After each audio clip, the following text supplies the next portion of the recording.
Pak, kapan akan deklarasi dengan Kofifa, Pak? Bakal calon Presiden Koalisi Indonesia Maju, Prabowo Subianto melakukan kunjungan di Jawa Timur untuk bertemu sejumlah tokoh daerah setempat. Tak hanya itu, kunjungan Prabowo di Jawa Timur antara lain melakukan lobi-lobi bakal calon wakil presiden. Sebelumnya, Kiai Haji Miftah Maulana Habibur Rahman atau Gus Miftah yang juga merupakan utusan dari Baca Pres Prabowo mendadak menemui Gubernur Jatim Kofifa Indar Parawansa di Gedung Negara Geraha di Surabaya. Usai pertemuan, Gus Miftah menyebut Kofifah memiliki kapasitas dan berpeluang menjadi cawapres. Diketahui Gus Miftah merupakan pendukung Baca Pres Prabowo dan memiliki tugas untuk berkomunikasi dengan para kiai dan habib guna memperkuat dukungan kepada Prabowo. Dapatkah lobi-lobi Prabowo ke Jawa Timur membuahkan hasil untuk mendapatkan dukungan di daerah pemilih kalangan Nahdlatul Ulama itu? Tim TV One mengabarkan.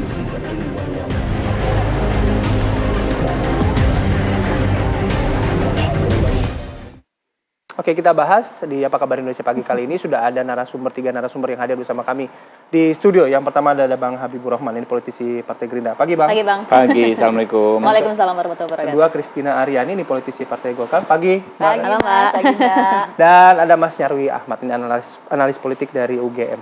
Saya langsung ke Bang Habib. Bang Habib datang, Pak Prabowo kemarin datang ke Jawa Timur.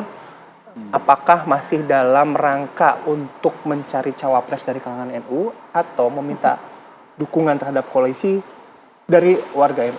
Ya mungkin banyak hal ya. Yang pertama tentu beliau selalu menyempatkan diri ketemu kiai, ketemu habaib, ketemu ulama ketika beliau bertugas ya. Kayak kemarin itu kan memang juga ada tugas-tugas lain juga, ada agenda lain di Jawa Timur.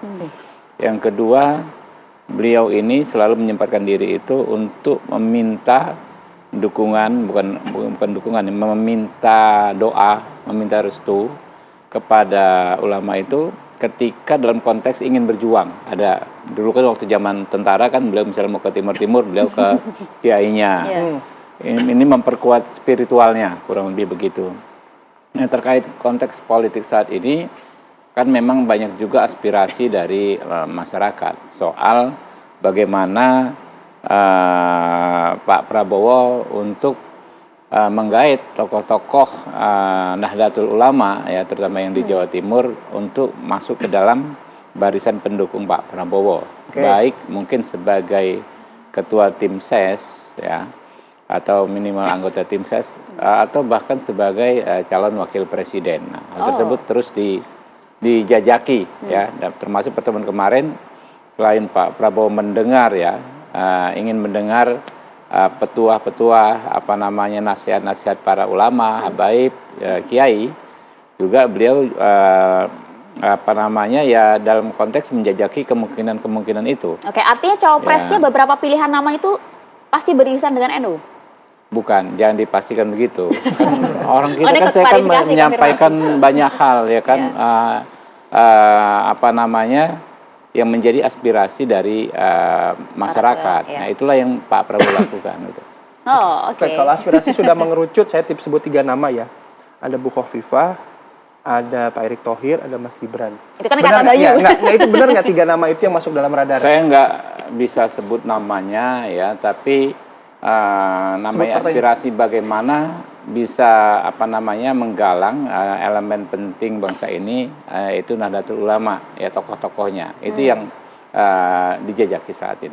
Oke. Menganggap penting Nahdlatul Ulama dan juga sedang dijajaki saat ini. Mbak Christina melihat Partai Golkar dalam koalisi Indonesia Maju. Kita tahu betul partai besar begitu ya, bahkan jumlah kursi di Senayan juga berapa, 85 kursi kalau tidak salah ya, itu dia.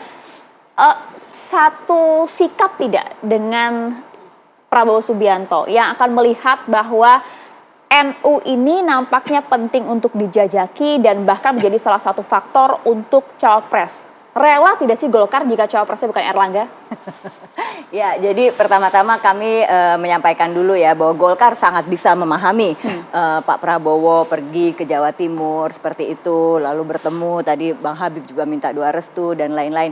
Ini sesuatu yang sangat wajar karena kan Jawa Timur ini penting untuk penyeimbang kekuatan yang sudah ada. Pak Prabowo punya kekuatan di Jawa Barat.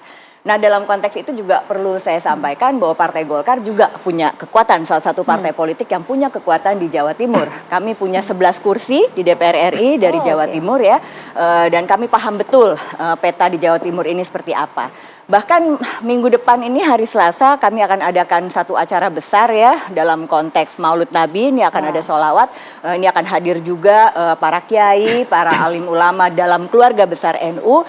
Pesertanya 15.000 nanti itu seperti itu ya. Jadi memang kami paham dan itu sesuatu yang wajar dan harus dilakukan.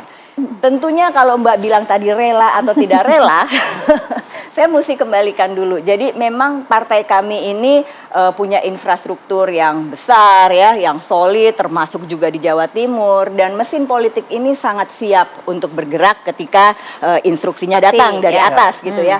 Bagaimana instruksi ini bisa datang ya tentu saja ketika Ketua Umum kami menjadi pasangan yang tepat, kami lihat tepat untuk mendampingi Pak Prabowo. Tapi ini semua tentunya masih berproses ya. Kalau terakhir itu kan kita dengar semuanya akan dibahas kalau untuk calon cawapresnya nanti itu akan dibahas dengan ketua-ketua umum partai dan kami menghargai itu. Tapi tentu dalam konteks Partai Golkar kami masih terus mengupayakan. Tadi Mbak bilang kapan? 19 Oktober sampai 26 ya. Jadi masih ada cukup waktu untuk itu. Kami harap ya keputusan terbaik bisa dibuat. Oke, artinya masih mengupayakan Erlangga? Tentulah Mbak. Ya, keputusan terbaik akan dibuat itu. Posisinya kan Pak Erlangga sebagai ketua Golkar pasti juga daya tawarnya tinggi, Mbak. Dan komunikasi dengan mungkin dengan Pak Prabowo, dengan ketum-ketum yang lain gitu yang mungkin sudah dijajaki sampai sejauh ini gimana, Mbak? Oke, jadi saya mesti angkat satu hal juga. Jadi Partai Golkar merupakan partai yang menginisiasi pembentukan tim pakar untuk Koalisi Indonesia Maju dan juga cikal bakal embrio daripada tim pemenangan. Nah, Pak Prabowo juga sudah menyetujui bahwa untuk rapat-rapat tim ini akan diadakan di markas besar partai kami di DPP Partai Golkar.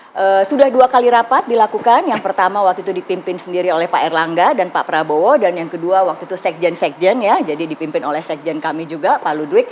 Jadi memang kalau dalam posisi partai kami sebagai pemikir, partai kami sebagai inisiator, sebagai think tank itu sudah tidak diragukan lagi ya. Soal konsep ya kami sudah punya pengalaman yang cukup lama untuk itu. Jadi kalau untuk itu sih nggak ada masalah. Tinggal sekarang pasti tinggal bagaimana ya kesamaan visi ini bisa kemudian diejawantahkan dalam suatu tujuan yang sama ya, satu komposisi yang sama. Pak Prabowo ini kan punya visi geopolitik ya, kami paham betul soal itu. Tapi geopolitik ini kan tidak bisa jalan sendiri, Mbak. Perekonomian itu menjadi hal yang sangat penting kalau kita bicara soal keberlanjutan. Kedepannya Indonesia ini di ASEAN akan menjadi pusat pertumbuhan ekonomi.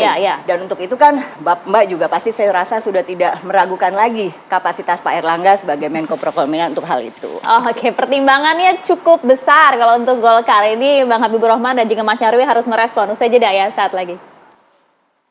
Ya, Anda kembali di Apa Kabar Indonesia Pagi. Kita lanjutkan kembali perbincangan. Saya langsung ke Mas Nyarwi. Mas, analisis Anda bagaimana gitu dengan beberapa nama yang muncul? Kita bicara soal cawapres dulu aja ya. Beberapa nama yang muncul yang sudah kita bahas pagi hari ini, termasuk Pak Erlangga Hartarto. Gimana, Mas?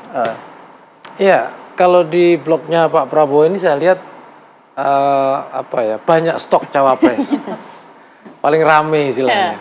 Jadi kalau wakil ketua umum, ketua-ketua itu ya ada Pak Erlangga termasuk. Di luar itu kalau di PAN ada Pak Erik gitu ya.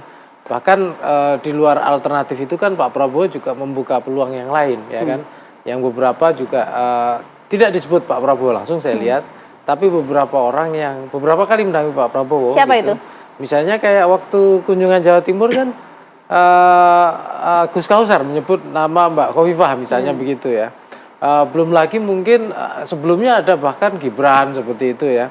Nah jadi ini cukup kompetitif Bayu kalau di blognya Pak Prabowo ini. Tapi yang menarik beliau ini saya lihat kan punya stok ada 2 ya. Yang satu itu yang dari nama-nama yang dimunculkan oleh pimpinan di koalisi itu satu. Terus yang kedua di luar itu. Nah di luar ini saya lihat juga yang dipertimbangkan salah satunya Bayu, Maria itu kan orang-orang atau tokoh-tokoh yang punya basis. Yang dia punya daya magnetik elektoral. Nah ini yang kemudian juga akan ada sedikit ya. Tentu saja kompetisi tadi Mbak Christine menyebutkan ya kita Pak Erlangga katanya begitu ya.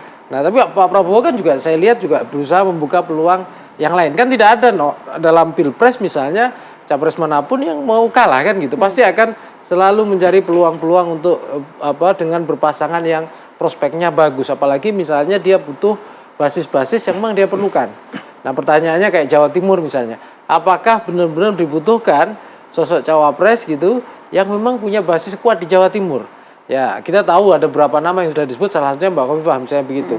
Atau itu tidak diperlukan lagi karena Pak Prabowo juga daya elektabilitasnya bagus. Sehingga mungkin bahkan yang diperlukan adalah contoh memperkuat basis yang mungkin bisa saja di Jawa Tengah atau di mana kan bisa aja kan gitu. Itu contoh ya. Seperti itu. Oke, tapi tadi disampaikan juga dengan berbagai pertimbangan, kalau kan tidak hanya basis yang kuat, tapi kan juga partai besar Golkar ini seperti apa menurut Anda? Oh, kalau partai memang menurut saya ya, itu dalam Pilpres partai kan memang aktor utama yang bahkan di dalam konstitusi kita yang berhak mengajukan itu kan gabungan partai politik. Jadi partai itu secara legal posisinya sangat kuat. Makanya itu sebenarnya kan dalam kompetisi untuk Pilpres ini itu kan ada dua tarikan sekaligus. Tarikan pertama jelas ya, komitmen, kesepakatan antar pimpinan partai. Karena kalau ini nggak diikat bisa lepas. Dan sudah ada yang lepas kan gitu, Mas Habib. Kan gitu, satu misalnya begitu. Oh iya. Golkar beda. Oh, Golkar spesial katanya ya. Karena kita percaya nggak bakalan lepas kan gitu. Bahkan tadi sudah cerita, sudah ada core kampanyenya diinisiasi Golkar misalnya begitu. Nah, itu tarikan yang pertama jelas, soliditas blok koalisi. Yang kedua jelas, daya tarik elektoral. Kadangkala kendalanya ya, Bayu Maria. Seringkali ada nama-nama yang punya pengaruh di partai kuat gitu, tetapi daya magnetik elektoralnya ini kadang kurang akselerasinya kurang bagus. Tapi kalau sosok Erlangga bagaimana? Ya, dari berbagai data survei kan kita juga lihat ya, artinya elektabilitas Pak Erlangga juga masih belum sepenuhnya menguat gitu loh. Masih di angka-angka mungkin 5 atau 4 beberapa misalnya begitu. Jadi ini juga menjadi tantangan ya.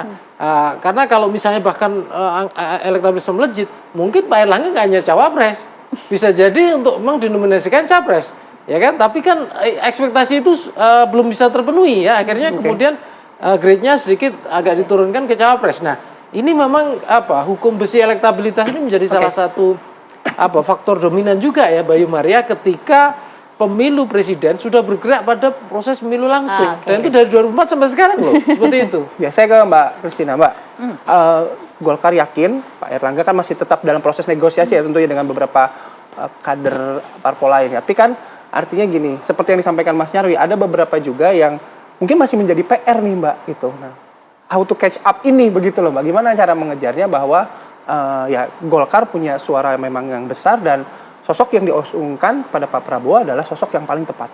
Ya, tadi sudah disampaikan juga, kalau soal survei itu kan bukan is not everything ya. Survei itu bukan segalanya. Ini kita kan bicara tadi soal peserta pemilu, parpol. Jadi jaringan kekuatan parpol itu sesuatu yang tidak bisa dinafikan. Nggak bisa tuh hanya figur aja tapi terus tidak ada infrastruktur sampai ke bawah, itu mengawang-awang ya. Nah, jadi yang kami tawarkan jelas, satu adalah infrastruktur partai ini yang siap bergerak maksimal sampai kita punya struktur dari Sabang sampai Merauke Mbak, dari Rote sampai Miangas. Ini bukan hal yang gampang dan itu semua ada. Jadi bukan cuman ada ketika tiba-tiba ada pemilu sebagai syarat verifikasi, bukan. Ini sudah proven ya, sudah terbukti ada. Nah, ini semua siap bergerak. Itu saya rasa juga punya nilai yang pasti Pak Prabowo juga ikut mempertimbangkan. Lalu kekuatan kami juga sebagai pemenang pemilu kan ya, kami punya 85 kursi. Ini sesuatu juga menjadi sesuatu kekuatan juga yang tidak bisa dinafikan, dan kami punya target yang sangat realistis untuk kedepannya seperti apa. Dari daerah pemilihan caleg-caleg kami ini juga semuanya fighter yang siap bertarung dan siap memenangkan Pak Erlangga tentunya. Itu dia. Tadi pokoknya kekuatannya disuruh dijabarkan baik dari partai maupun jadi sosok itu sendiri. Artinya tadi betul sesuai yang Bang Habib sampaikan, nggak akan kemana-mana Golkar apapun itu hasilnya. Apakah ini harus dijawab? Oh iya dong, harus. Dijawab itu karena Christina? Ya, Pak Erlangga ini kan melihat jadi semuanya ini sama ya, semuanya yang harus kita garis bawahi, koalisi ini punya kesamaan dalam pengertian ingin melihat keberlanjutan. Jadi sejalan dengan Pak Jokowi. Semuanya juga ada Pak Sulhas di situ. Semua ini punya pengalaman sebagai menteri-menteri yang membantu Pak Jokowi. Jadi tentunya semua berkepentingan untuk melihat hal-hal baik yang sudah ada saat ini, apalagi dengan survei 85 62% Pak Jokowi itu kan memang rakyat semuanya menyetujui, ingin agar ini berlanjut. Dan dalam konteks itu bisa saya pastikan semua ingin melihat ada keberlanjutan. Oke, komit dan akan lanjut Bang, stoknya cukup banyak nih. Jadi total sebenarnya cawapres ada berapa sih? 4, 3 atau 2? Saya nggak bicara short list atau long list ya, tapi yang jelas koalisi yang ada saat ini sangat solid. Kenapa? Karena memang berangkat dari kesamaan visi tadi, seperti disampaikan Mbak Kristina, bagaimana bisa lanjut. Untuk lanjut itu kan kita harus menang.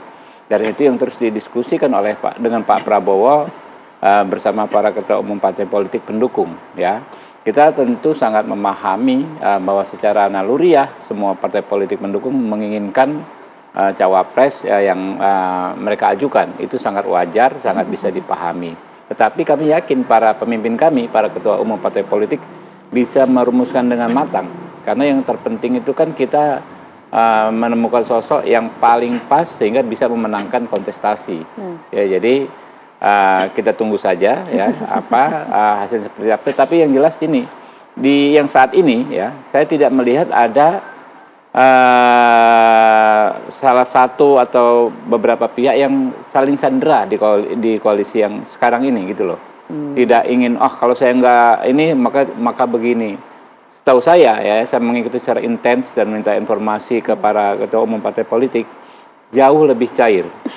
Ya, jadi benar-benar dirumuskan nanti dimatangkan, dimusyawarahkan sosok yang paling pas itu seperti apa. Memang tidak murni ukurannya elektabilitas ya, di survei-survei macam-macam ukurannya, parameter yang akan menjadi masuk ke dalam sistem scoringnya, kurang lebih begitu.